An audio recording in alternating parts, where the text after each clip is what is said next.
Hello, and welcome to another episode of Stew in the Nut, an online radio show and podcast focused on national security, policy, politics, and selfless service. We're here to give you an honest opinion, different perspective, and hopefully a few laughs. We do this by not only interviewing guests, but also sharing our own perspectives and asking you, the listener, to interact with us on our chat room, via our Facebook page, and of course, on Twitter. Keep it funky.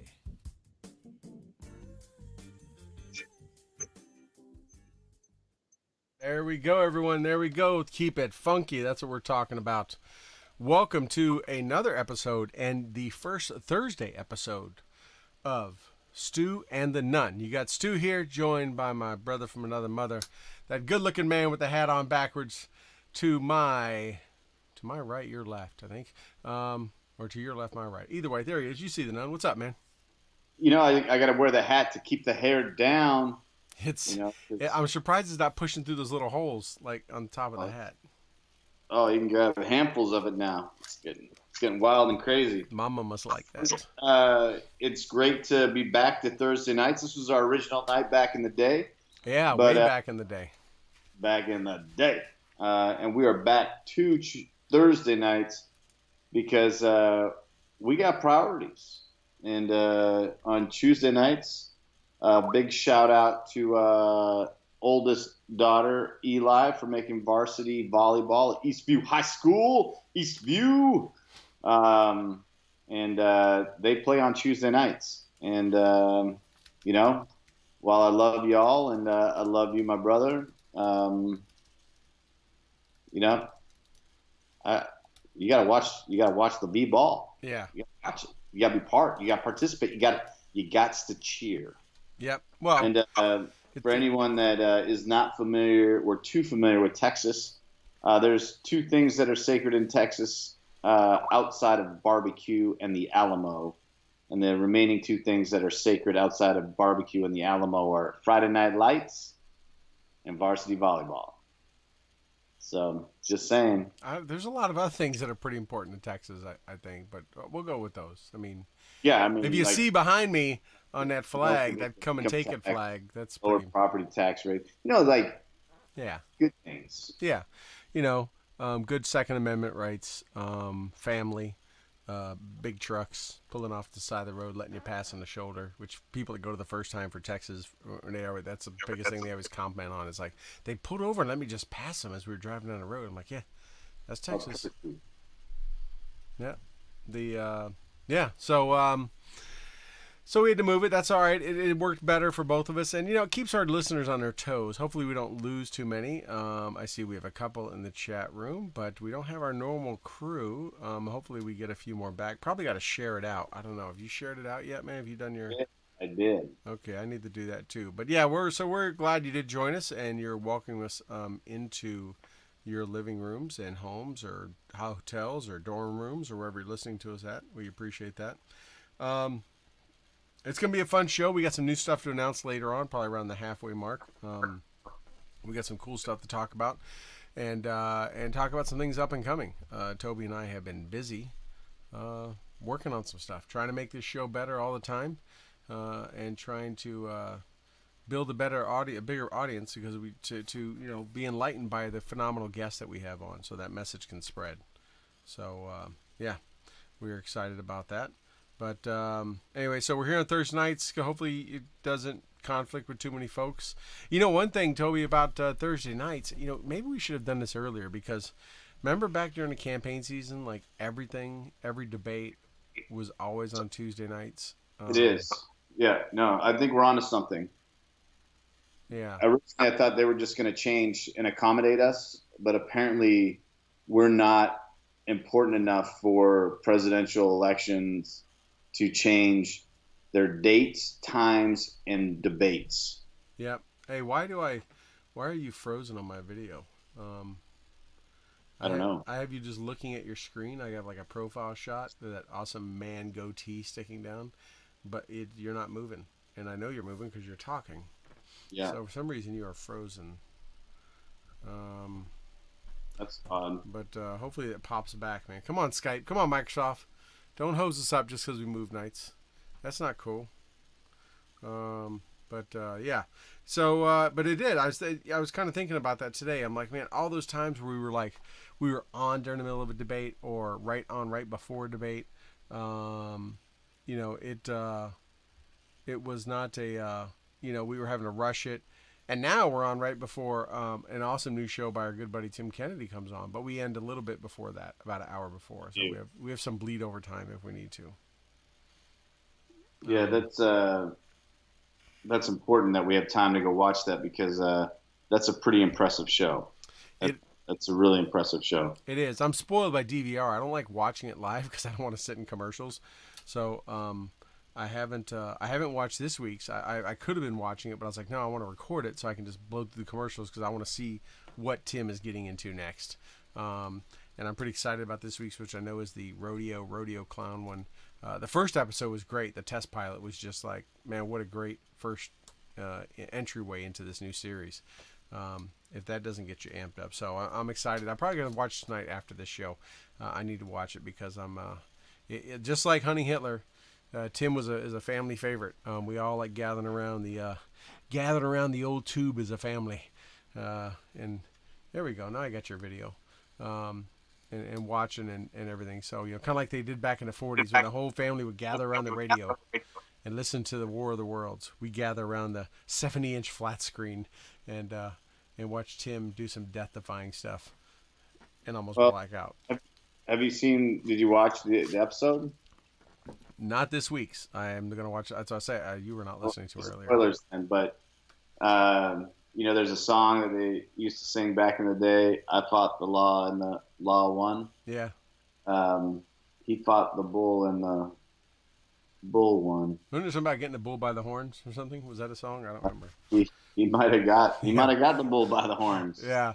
So no, I'm excited about that because like I was saying, the test pilot one was a great start. This one's going to be phenomenal. I mean, it's people, whether they're fans of rodeo or not, they think of the rodeo clown like they I think they hook on the term clown and not realize how serious and important that job is. So I'm excited to watch it tonight.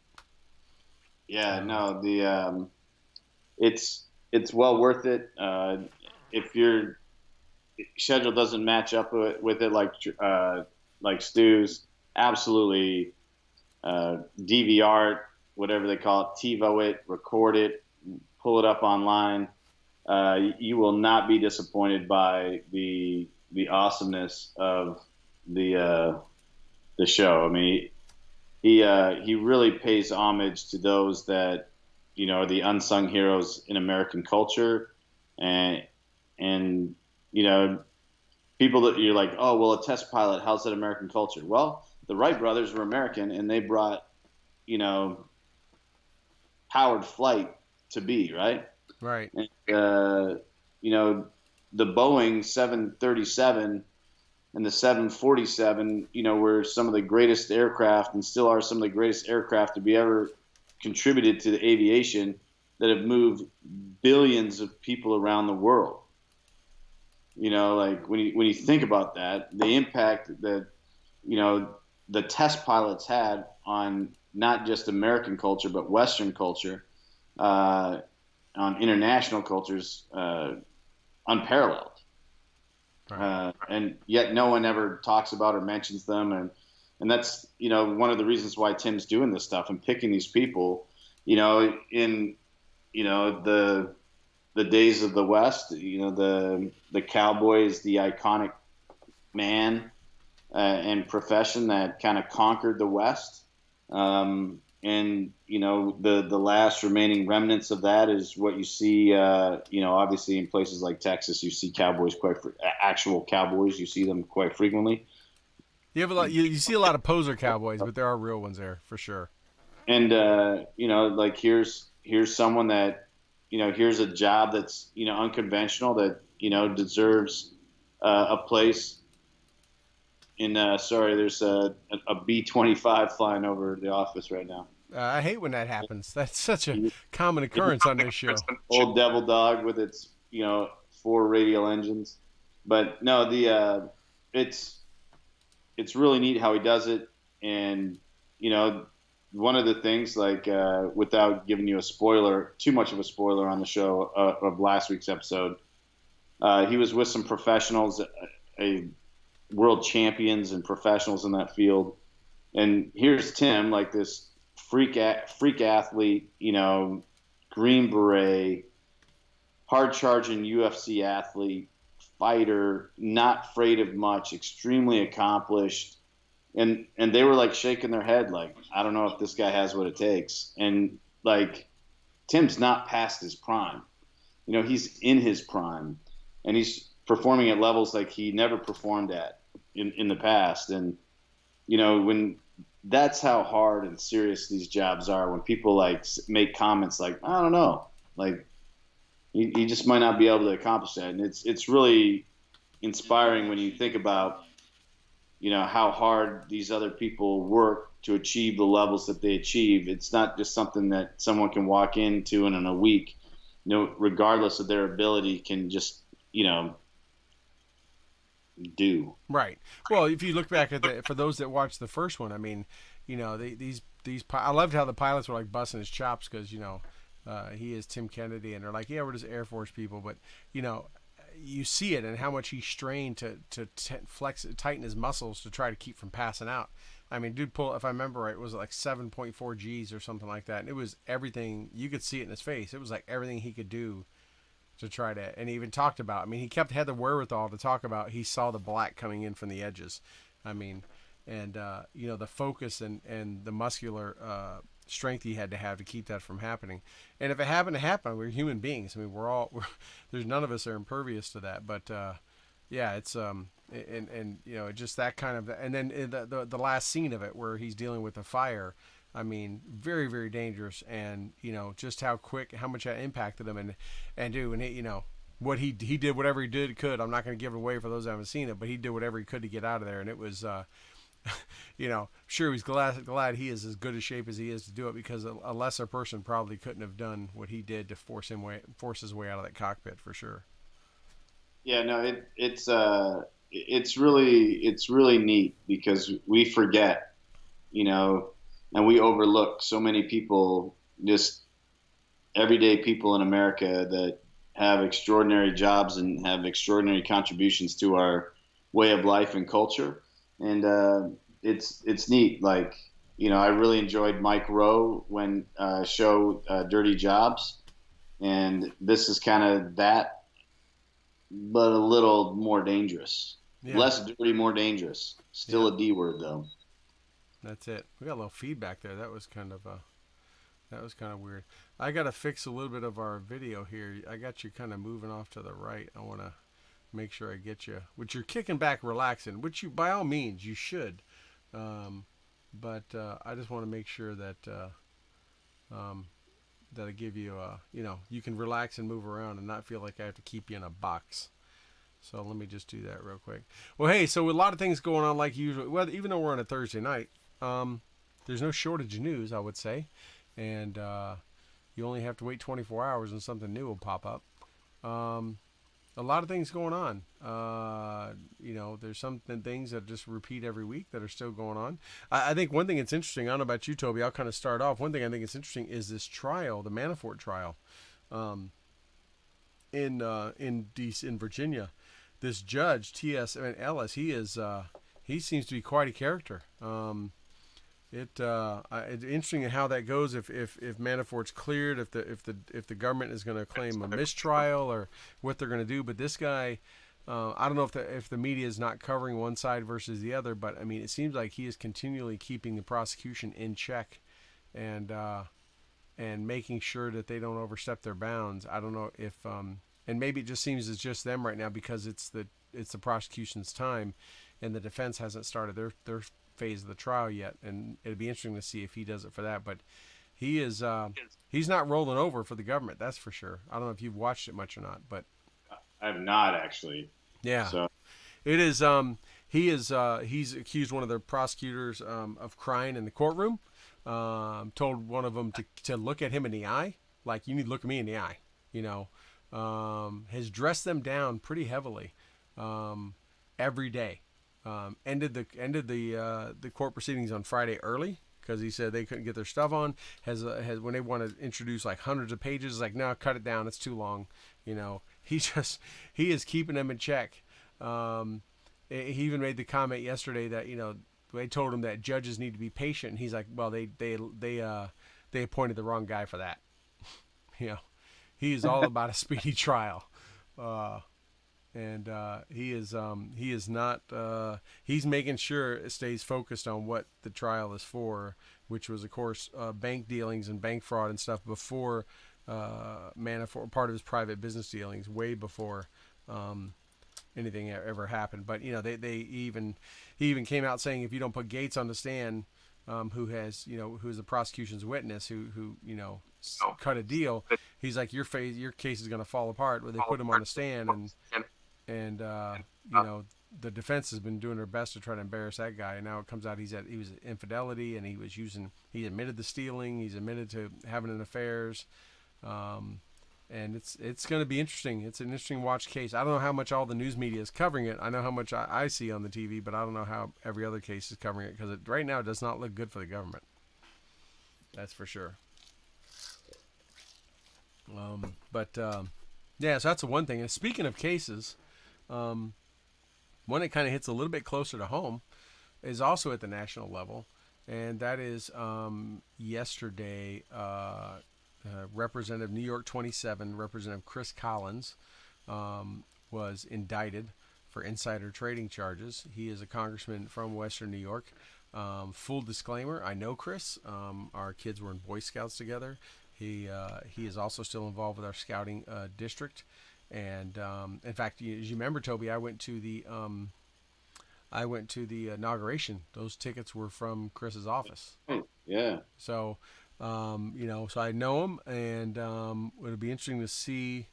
It'll be interesting to see what comes of it. But the case that they laid out, the Southern District of New York District Attorney laid out, looks pretty solid.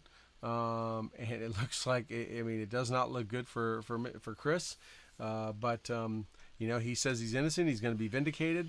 But the Paul Ryan has already stripped him of his committee membership, and all that. But he is not rolling over easy. As you can imagine, here in Western New York, it is a hot topic. It's a big deal, anyways, to have a Republican in such a heavy Democrat area. It was also a big deal because Chris was the very first member of Congress to endorse President Trump when he announced his candidacy. Not long after he announced it, he was the first one that came out and said he endorsed him and backed him, which back then, President Trump didn't have a lot of fans in the Republican Party, so that was a big deal. So I don't know if he's guilty or not. I mean, hopefully he's afforded the same rights all of us are guaranteed, which is innocent until proven guilty, and not to be tried in the court of public opinion. And whatever comes out in the court will come out. But I can tell you that it does not look good from what has been presented so far. Number one.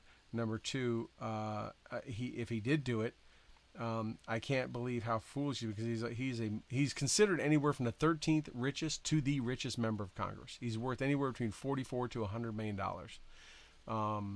So when you're that rich, when he was the county executive, he took a pay of $1 a month. When he was a county executive before he ran for Congress, he only took $1 a month. He owns many businesses. He started many businesses. He's a great businessman. So I can't believe he did this. But if he did, doing it when you know that the Democratic National Committee has a bullseye on you because of your staunch support for the president is really foolish. They're just the other side, no matter which side it is, Republican versus Democrat or vice versa, they're going to be looking for you to slip up in a second, right? Just like as a leader, whether you're a leader in the military or civilian world, if you aren't ethical, if you do unethical things, if you are a hypocrite and say one thing but do something else, your people are going to see that in a New York minute. Or forgive the pun, but so that's a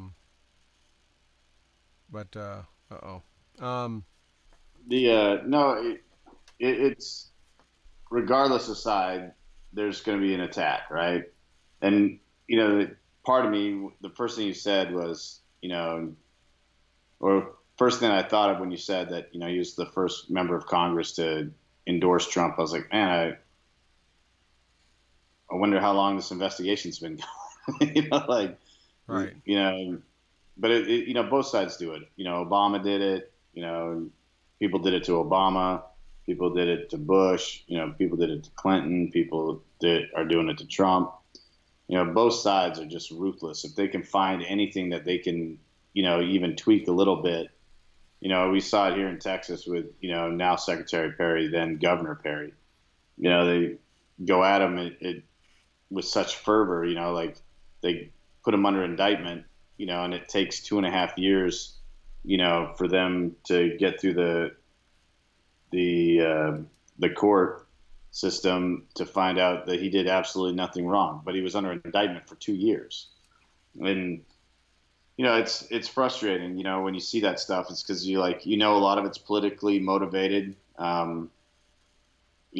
Again, a guy that's worth anything between 40 and $100 million, like, why is he doing that? Yeah. It doesn't make a ton of sense. And he lost a total of between him and his family members, it's about 750,000. That's what they avoided losing, should I say. That's how much they, from the stock crashing, that's how much, because he shared these if he allegedly shared these insider secrets, it amounted to about $750,000 they were where they were able to, keep from losing. He could have wrote that check. He can pull that out from his couch. It's not worth losing your career and everything else over. But yeah, it's very unfortunate. As you know, a key, member every member of Congress is key. I mean, every seat is instrumental. So losing just one is a big deal. What'll happen? I mean, they're not going to do a re-election this close to the midterms. They're not going to do a special election and then 2 months later do another one. So, but he's not stepping down right now, so I guess it really doesn't. No, and that's the thing. Again, an indictment just means that they believe there's enough evidence to move forward. It doesn't. It's not a statement of guilt. It's not a conviction. It's just there's enough here that we can actually look at it and present it to go forward in a judicial way. Right. So, and that's the thing that, I don't know the guy like you do. I'm not defending him. I'm just saying, like, I've seen this, like with Governor Perry, now Secretary Perry, someone, was able to push it forward enough to get it to the form of an indictment. But an indictment led to nothing. In fact, it led to a complete exoneration. And if anything, it bolstered his popularity because, when the truth of the matter came out, everyone realized what a stand-up dude he was about it. Right. So, yeah, it's interesting. Couple things. So another interesting fact is kind of disclaimers. Our good friend and frequent guest Dave Bellavia actually ran against Chris for the New York 27th seat several years ago when he ran for Congress, and then ended up not he ended up having to he had to withdraw. He didn't have the votes and the backing. He ended up helping Chris out when he just gave in and said, okay, they're going to support Chris, had the momentum for the Republican ticket.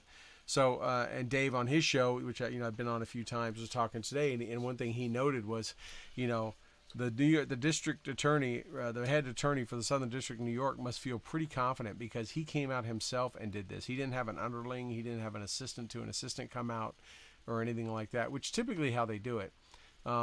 He came out himself, had all the time. I mean, he almost did it's like he watched the Netanyahu, when Benjamin Netanyahu did his presentation on all the stuff they got from Iran. He had a pretty good slideshow put together, if you would, and walk through everything step by step about the timeline and everything else against their case against Representative Collins. So they must obviously feel very confident, but it would be interesting to see. But if it is, it's a shame. People make mistakes, absolutely. But when you're an elected representative of the people and you're a public servant, I would imagine it's like being a Hollywood star or musician, anything where you just have yes men around you. You think you're above the law, if that's the case, and you just think you're untouchable. It just goes to show you that you're always held accountable. We don't catch them all. No doubt there's a lot of politicians that get away with a ton, but we're going to catch them. We're going to catch him some. The weird thing is he's the third one now from this district. Before him was Christopher Lee, and before him was somebody else. I forget the guy's name. All three through some kind of controversy. The other two, should I say, all had to leave office early. So I don't know. Maybe the district's cursed or something. But yeah. So it'll be interesting to see. It doesn't. It's not just one party. It's not another. They're humans. And they make mistakes, and they also need to be held accountable for those mistakes, especially when they're entrusted by the American people to be on the up and up. So Well, in also related government news, Vice President Pence today was talking about the sixth force within the Department of Defense, um, Space Force. And, all joking and kidding aside, I wanted to take a few moments to talk about its potential. And, of course, when I first heard about it, I'd been out of the country and, away from American social media and memes and all that stuff. So when I got back into the country, the internet was afire with all the Space Force memes. The Now that that's kind of the dust is settled and Grunt Style have a shirt out on it, it's it's time to actually think and reflect on it, like to what it actually is. And seeing that this is obviously something that's happening, and Vice President Pence, speaking about it again today. Um, it's we have forces that handle the air, we have forces that handle the sea, we have forces that handle the land. We have some forces that will manage all of those. We do not have something,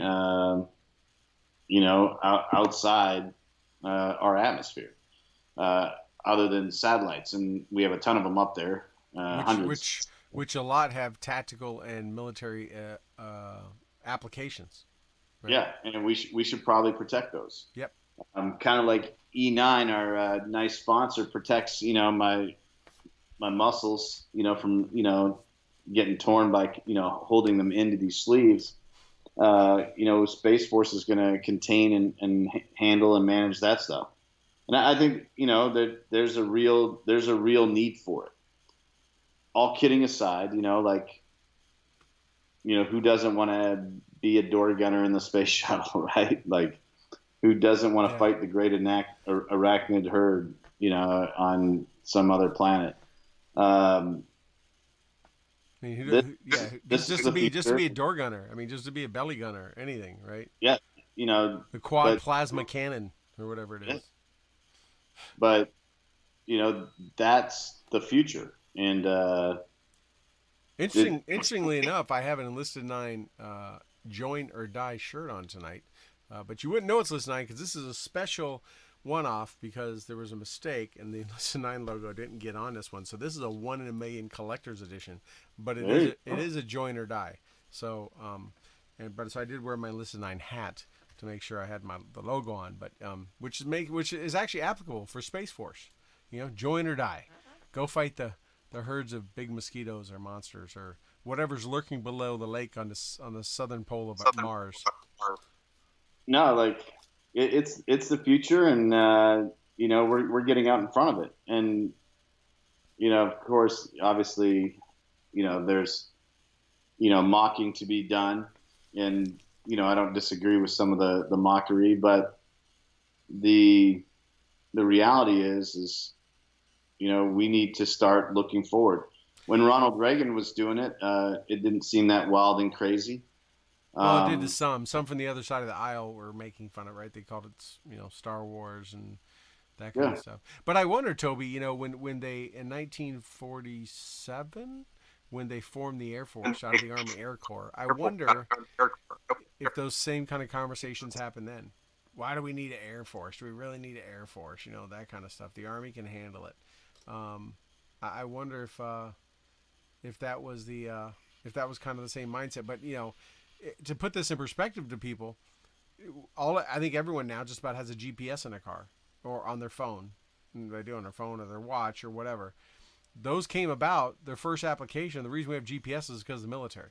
That's the reason.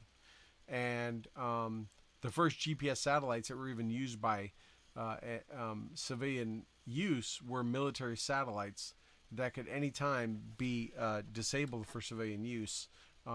in case of a national emergency or something like that, or so enemies couldn't use that technology. Now they're so prolific all over the place. I don't know if it's still the case, but so if you think about the number of GPS satellites in the air and the number of camera and sensor systems, when we see all the camera footage of things happening in North Korea and all stuff, those are all military satellites.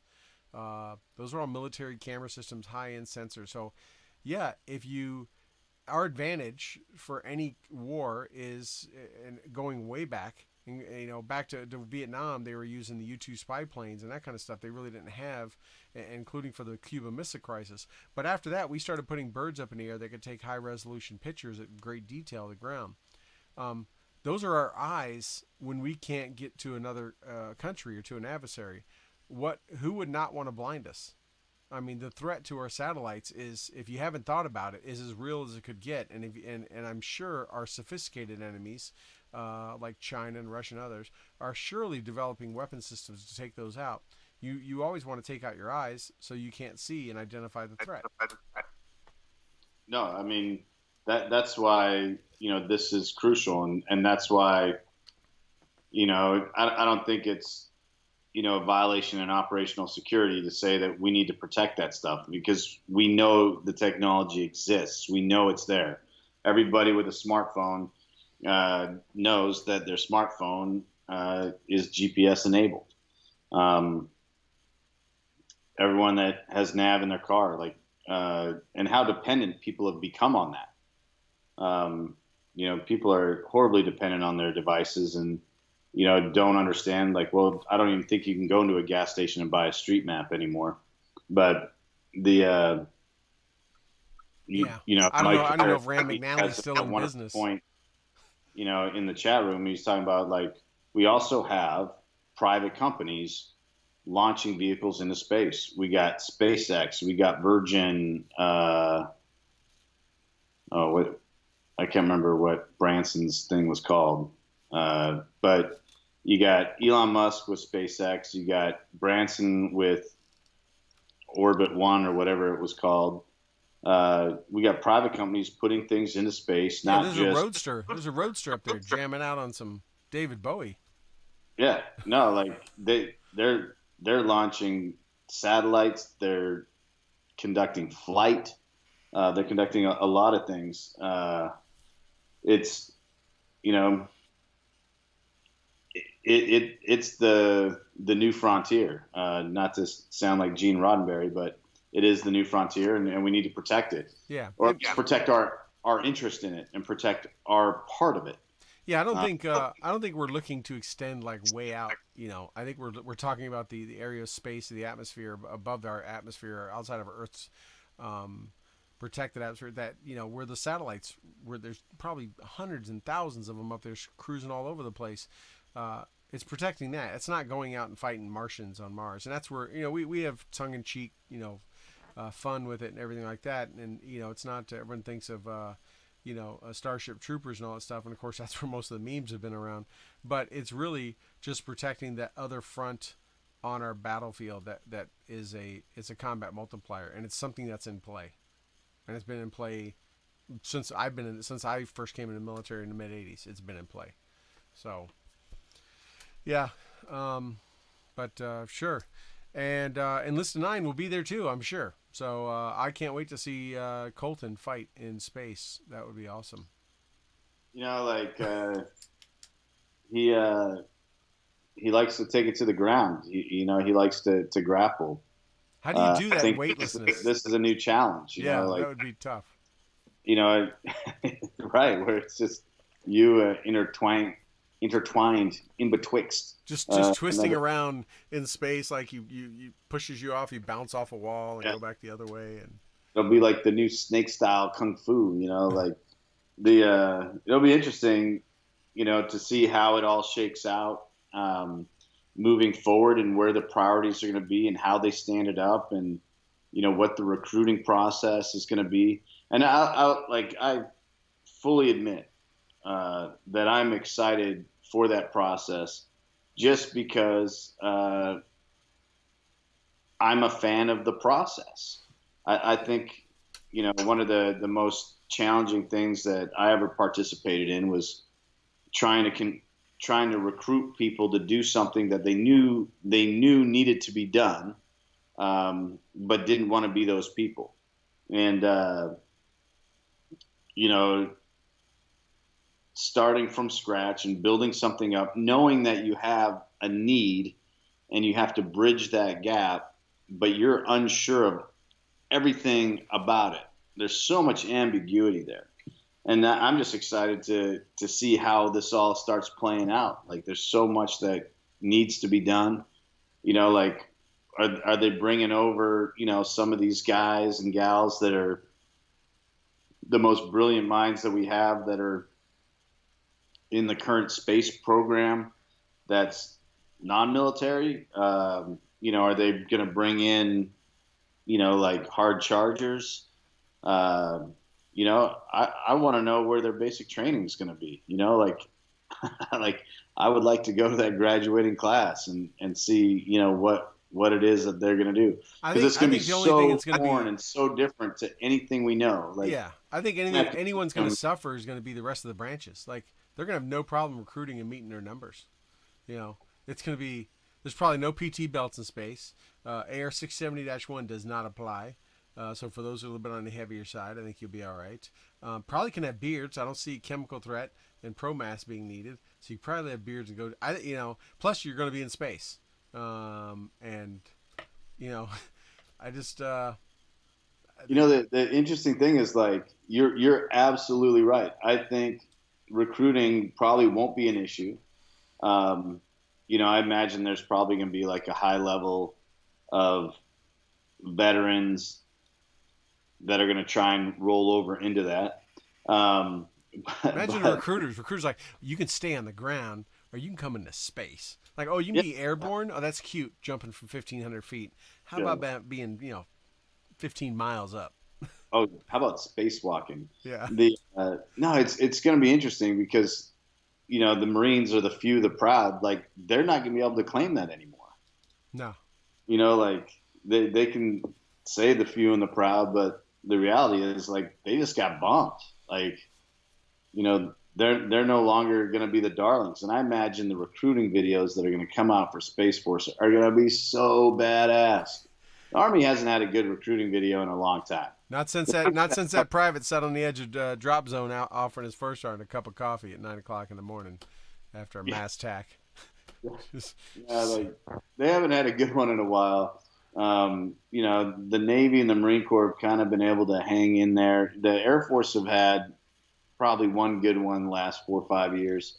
But, like, dude, the Space Force recruiting videos are going to be off the chain. Yeah. Like, well, they should be. Yeah. I mean, like, that's what we expect, and that's what I think is what's so exciting. Imagine the bling for the uniforms. Imagine the bling for the uniform. What kind of badges and patches they have. They're probably going to be some, like, white Typhoon Cryptek pattern, like, they're probably going to be bad as hell. Like, there's some dude that's going to get the job of designing that in some basement somewhere. Like, and that dude has a blank canvas. The Army guys, they don't have a blank canvas. They got to look at the terrain at which, they operate, and they have to, assimilate something to represent a form of camouflage and a form of functionality. Like the Space Force guys, like, they can do whatever. Yeah. Camouflage is black. I don't know what they need for camouflage. Like they want to be white, they can be white. They want to be black, they can be black. They can do whatever they want. They have a blank canvas. Yeah. And the first commando unit, the first special ops unit of the Space Force, I don't even know what that school is going to be like. What it's going to take for that selection process. Well, again, we know that to become an astronaut is harder than any other selection that the military has. I imagine it's hard. Yeah, but we'll Space see. Force Like, PJs. You got to be able to go in, fix a solar panel, patch somebody up, fix the engines, and shoot some bad dudes all at the same time and take out an enemy satellite. I mean, that's probably a couple years school. But anyways, we had fun with that. We beat that one in. But yes, Vice President Pence did announce it today. The Secretary of the Defense is on board, and they're working on it. They're saying the president wants it by 2020. So we'll see. We'll see. Another thing that happened today, Toby, our listeners probably and our viewers probably don't know is, maybe they do. If they're on Facebook, they know. We are now on Instagram. So that is what's up. You can find Stu and the Nun on Instagram. You can find us by putting in Stu and the Nun. We keep it really simple. But luckily, that name is not really being used anywhere. So we pretty much get first dibs on any media outlet we want. Go follow us. We followed a few people. I threw up a few pictures. We put up pictures we try to put up funny ones every once in a while or whatever. So maybe a military-related one or something, or a law enforcement. We're going to throw them on Instagram and let them push them to Facebook. But, may even do some Instagram stories. So be sure you check us out. Follow us on Instagram. Just look for us on there, Stu and the Nun. We appreciate the follows. We'll follow you back. And who knows what else we'll do up there. But we are on Instagram. We're excited to be up there. We got some good things planned for it coming up in the future. So want to make sure we got that out there. Super excited about that. Shout out to Autumn Will. I can't even speak tonight. Autumn Willman. For helping keeping us honest today. We launched that. We made a minor mistake, and I was quick with the letting me know that we might have made a mistake there and had to go back and correct it. Oh, I thought that was you. I thought you found that.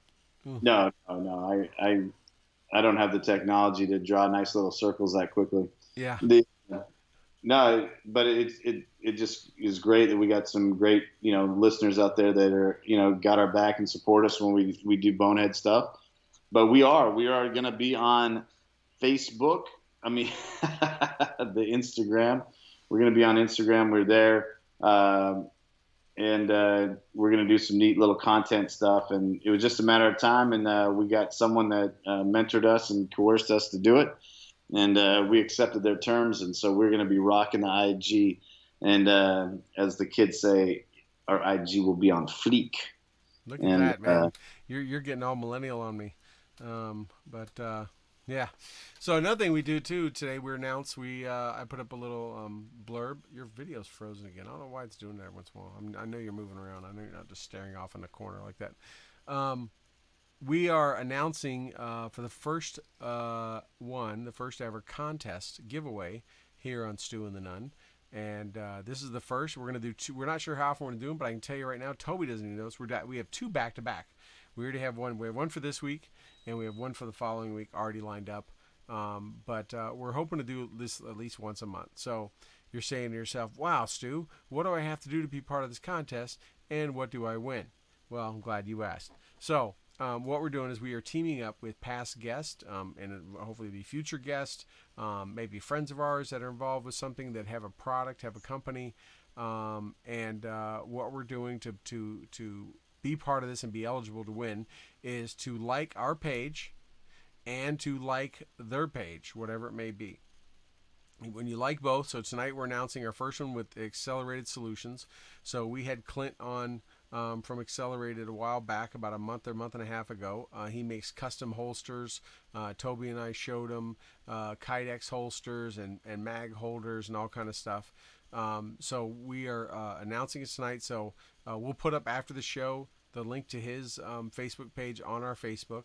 So if you like their page and you like our page, next Thursday at the next week's show, we're going to grab those during the daytime, compare them, match up the people that like both, and you're in the running. So if you're a liker on both pages, we'll put you in a running, and then we'll use this high speed. We're going to have some satellites, actually, we were just talking about, and tape drives, and everything's going to line up, and we're going to put all the power of the computing against randomly picking one person. And what Clint is giving is a custom Kydex holster of your choice. Yeah. With the one disclaimer, as long as he has the mold for it. As long as he has the mold, he said. So if he has the mold, and he has a ton of them, he makes a lot. So if you have a pretty common firearm, then he probably does. But he's going to those we're talking about a $75 value. I mean, we're talking about the graphics you want, a flag, a skull, whatever you may want, maybe some cryptic camo. But as long as he has a mold for it, a custom Kydex holster for you, just for liking both pages. So next Thursday we will announce it on the show who the winner was. And then we'll link you up with the folks at Accelerated Solutions and let you work it out with them and let them ship you that holster. And then next Thursday we're going to announce the other one. We're going to announce the next one back to back. Clint actually has 2 companies, and so he would like to do it back to back. So the following week we're going to do another giveaway for his other company, and then after that we'll see. We're hoping to do it like once a month, but we're excited about this. Look, you guys are dedicated fans. You watch us and listen to us every week. So we're always bugging you for liking our page, which, by the way, not enough of you are liking our page. If you're hearing my words and watching me and you have not liked our page, please go to Facebook and like Stu and the Nun. But for those that do, we have almost 600. Our way to give back and also recognize one of our guests, one of the hard work the companies they're doing, and they're giving you something. So. Anyways, we're proud to announce that. No, it's exciting stuff to be able to partner with some fantastic folks. Accelerate Solutions, great company and great product. I was shooting with mine just the other day and just really happy with it. And both my holster and my magazine pouches. I got them on my belt now, and pretty excited about that. How well they're working for me, and how about that? Simple steps, and get yourself a custom Kydex holster. Yeah, that's a really good deal. So, pretty excited to have that, and please, make sure that you like the Instagram, follow us on Twitter, like and follow or Facebook. And we'll combine everything like their pages, and then we'll see who's liked all the criteria, and we'll have an awesome winner. Yeah. It's funny you mentioned you were using yours the other day. I was too. Tuesday night, I put a few hundred rounds down range, and a lot of them were out of the one gun that I had that holster made for, which has a new crimson trace on it. So. And Clint made it because I couldn't find one that would take the Crimson Trace laser, so I was able to sight my laser and use it, and I was in and out practicing holstering drills, and it worked great. Hey, funny, we were just mentioning earlier about Space Force, and Colton Smith, our good friend and co-owner of Enlist 95 Company, has put up on his Facebook. He was sitting in the front row today, and he's even put a picture of him. Shaking the vice president's hand, sitting in the front row as that was announced. How cool is that? Well, he's kind of a baller, man. He is. That he is. He just texted me as the show was starting, saying he's like, he had to go to bed early tonight because he's got a 0300 Viking workout with the senior enlisted advisor to the chairman of the Joint Chiefs, Command Sergeant Major John Troxel, and Tomahawks. Just in case anyone didn't know that he was a Tomahawk, just want to make sure that word is out there. That the highest enlisted man in the entire DOD, Tomahawk. That's right. So yeah, I just looked up and I'm like, check that out, man. Colton's up there.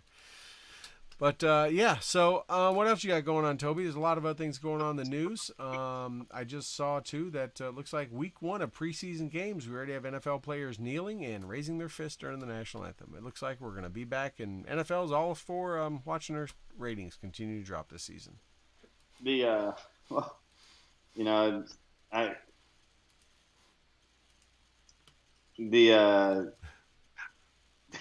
I'm laughing because I'm getting like a funny text, but I could care less.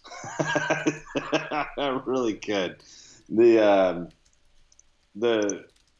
football had its chance with me, and now before all the haters are like, "Oh, you just don't like it because this anthem thing." No, I'm just not a huge football fan. You know, you have an hour-long game that equates to you know, under 11 minutes of actual movement. That to Hockey's me, much more exciting. what's that? Hockey's much more exciting. Yeah, well, out of a 60-minute game, you have 60 minutes of movement, and each player averages 27 minutes of that time. So like uh, it's a completely, I don't know. Football, the season isn't that long.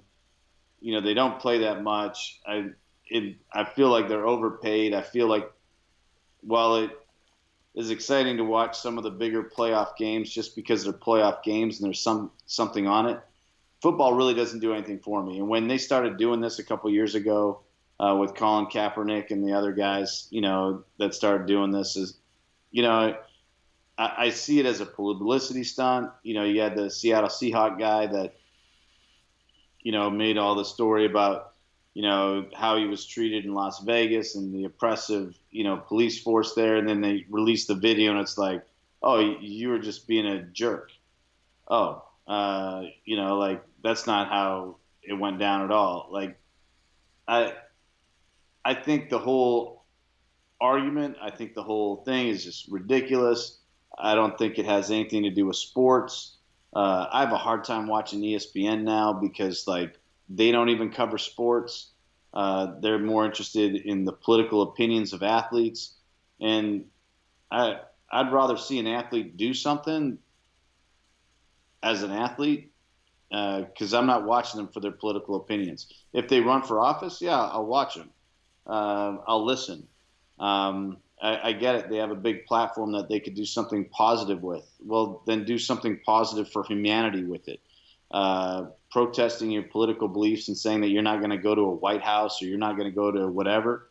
Now that's just you trying to sensationalize yourself. And I could care less if football's starting. It means nothing to me, and they ruined it with their behavior. And Right.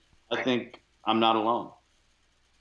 Yeah, there's so many other things to be concerned about and care about, right? I mean, here they are, their first night, and they're doing this. 70 something people got killed got shot last weekend in Chicago. 12 got killed, and nobody's caring about that. I mean, it's nobody's giving a flip about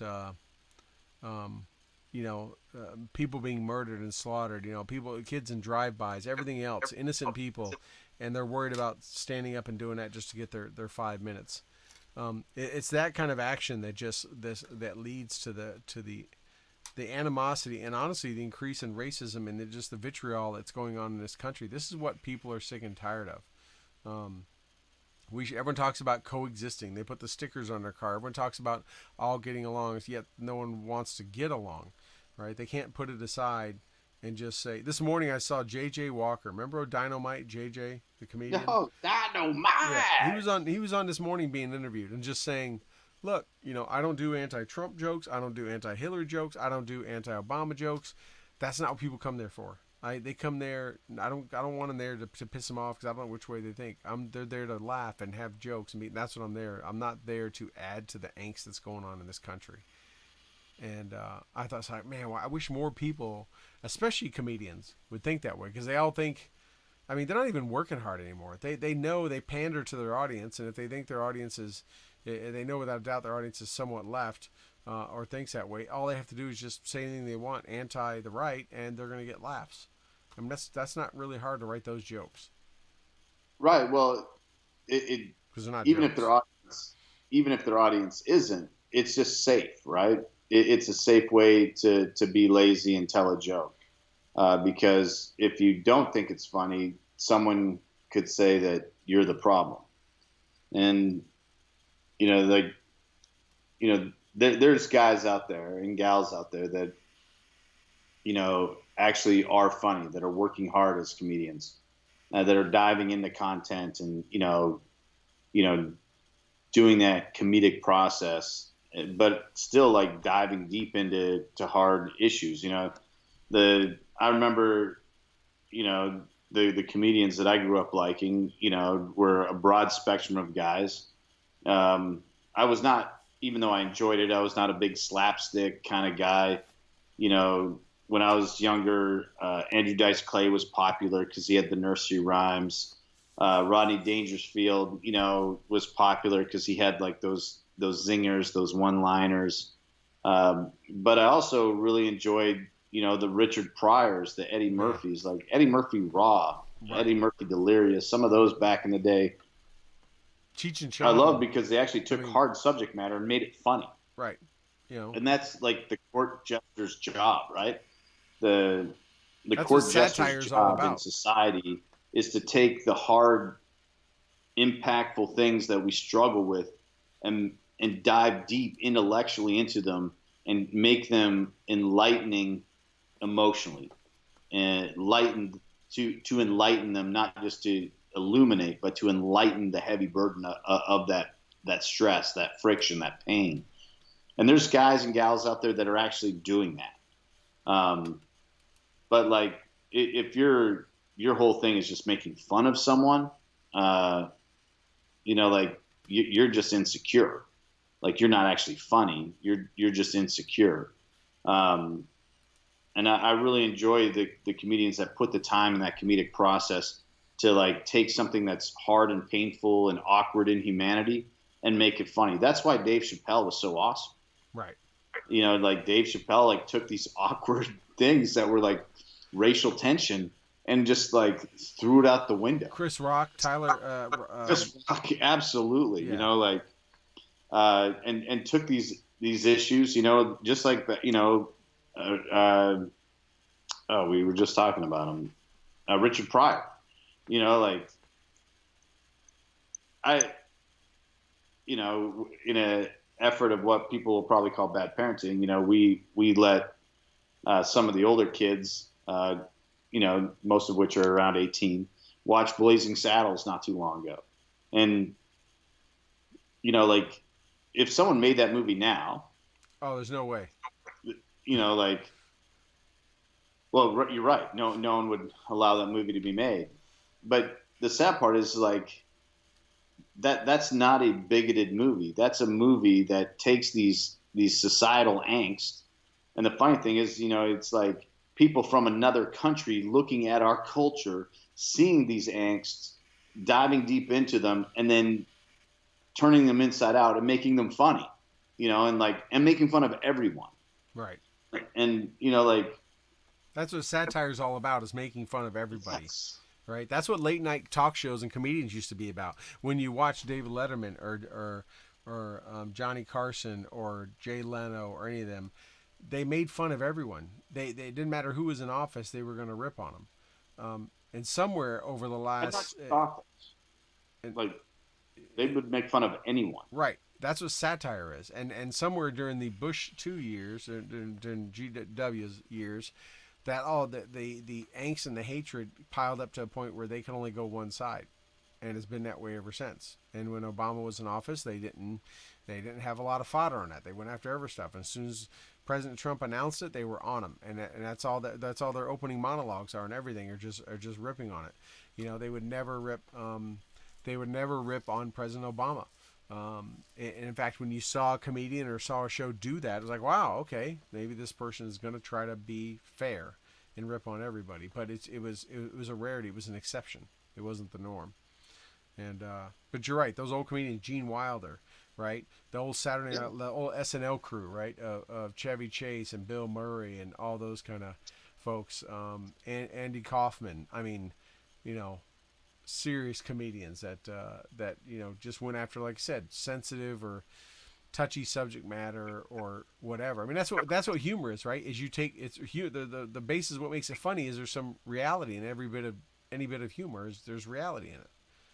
I mean, that's what makes it. We can relate to it. That's what makes people laugh. If someone tells you a joke and you have no concept of it, um, then it's just like, okay, I don't get it, right? But if you understand it, if you can relate to whatever the subject matter is, then that's where it is. Yeah, you were just frozen a little bit again, Toby, but now you're back. Looks like your computer's definitely having issues. Yeah, Um, it's struggling. So just due to the power and everything that's going on, I think it's time for me to probably wrap it up. So Thursday nights, excited to be back on them. Excited about our upcoming promotions. We have a major announcement coming. I guess August 29th. Yeah, I get probably we'll do 29th. It won't be effective till the next show, or it could be the next show. Yeah, and just super excited about that. And follow us on the IG. Follow us on Twitter. Follow us individually. You can follow at Stu and the Nun on Twitter. You can follow at Toby Nunn at Boohammer. We are on the Books of Face as well as the YouTube. Hey, if you like listening while you're driving in your car, that's what I do. I spend a lot of time in my vehicle going to and fro. I'm going to be driving to Alabama this weekend, so I will be jamming to a lot of different podcasts. I'll get my Joe Rogan fix. I'll get my Jocko Willick fix. I'll get a couple other shows that I need to get caught up on while I'm driving. Go find us in the App Store. Not in the App Store. Find us on the podcast on your iPhone. Stu and the Nun. Find us in the Google Play market. Check us out. Hit us up on YouTube. We're everywhere. Join us. Yes. Yeah, we're all over. Yeah, follow us on the iTunes. Follow us and listen to us on Spreaker too. They have an app, but if you're only catching a little bit of tonight's show or want to back up on the rest of it, you can watch us. You can always go back and watch them anytime on any of those outlets, but you can definitely just listen to us too. I mean, how much can you look? I mean, Toby's a good-looking guy, but I mean, how much can you look at me? I mean, I know it's got to be tough for you folks after you just ate, but yeah. So please join us next Thursday. What is next Thursday? Next Thursday is the 16th, right? Yeah. Wow, I can't believe it. Well, I was just sitting there going, it's the 1st of August. Now next Thursday is the 16th. It's the middle of August already. Yeah, they'll be joining you next week. They'll be joining me. Because I will be hosting a private screening of the movie We Are Stronger that we had the honor and pleasure of being affiliated and working with. We Are Stronger is a great film that talks about post-traumatic stress. There's a fictional character in the movie, but it's the fictional characters based on several live people. And then within the movie, there are cameos of Chad Robichaux and myself and some others with actual existing non-fictional programs that are actually helping guys and gals with post-traumatic stress. So I'll be hosting that next Thursday night at Alamo Lake House Lakeline in the Austin, Texas area. If you're interested in that, let me know. I can get you on the list, and you can join us at our private screening of that. And so you'll be flying solo next week while I do that. I might call in or might do a little bit from the theater, maybe on the Instagram page. Okay. We'll add that to our story or something. Yeah. I'm sure I will find someone. I can find someone to co-host with me. We have, they're beating down the door. We gotta turn some away. But I'm sure I'll find someone that will fill your shoes for the evening. But yeah. So anyways, next Thursday night, the 16th, 8:00 Eastern. Join us here. Toby, thank you so much for tonight. Everyone, thank you for allowing us in your living rooms and in your ears and on your screens tonight. We hope Thursday night's going to work out good for you. We had a pretty good action in the chat room, and we wish everyone a good night. Thank you.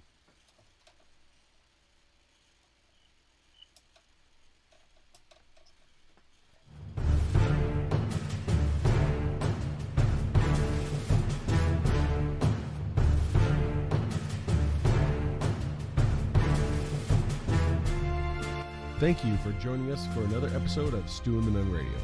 We hope you enjoyed your time with us because we have enjoyed sharing our time with you. Be sure to check out stewandthenun.com in addition to asking us questions and interacting with us on our Facebook page and Twitter.